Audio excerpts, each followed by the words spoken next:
Mason Taylor coming to you from the high altitude Andes up just outside Cusco, and I'm here with a very beautiful high altitude crop that we've chanced upon, free range crop here, and it's a seed that many of you probably know of, and if not including it in your diet, and that's quinoa.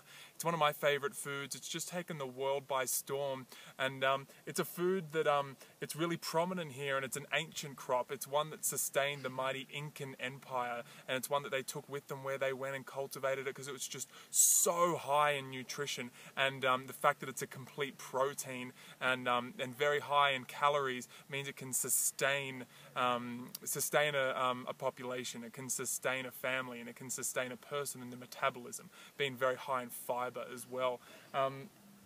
So I love talking about the nutrient density of these foods. It's like, yeah, like it is a superfood. It's very high in antioxidants. It's an array of minerals and vitamins such as zinc and phosphorus. And it's just absolutely incredible. And again, I mentioned the fact that it's a complete protein, which I absolutely love.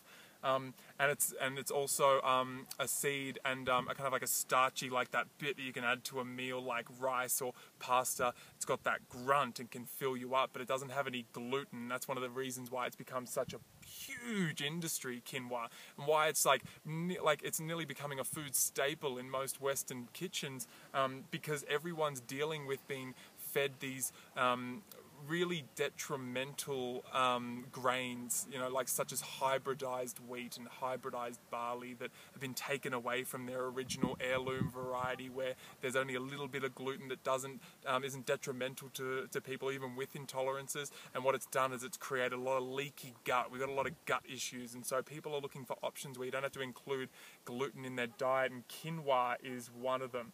Now, I absolutely love it, but you know, now I'm just like, my love affair with quinoa is just deepened. Like when I came across the actual crop here, you can see all these buds, the deep purples and reds and pinks and oranges. It's just absolutely beautiful. And every time now I'm served quinoa, or I cook quinoa, or I purchase some, I'm going to think about this time when I'm up here in the Andes, and it's going to make me appreciate the great apus, the mountains that produce this wonderful, wonderful super seed.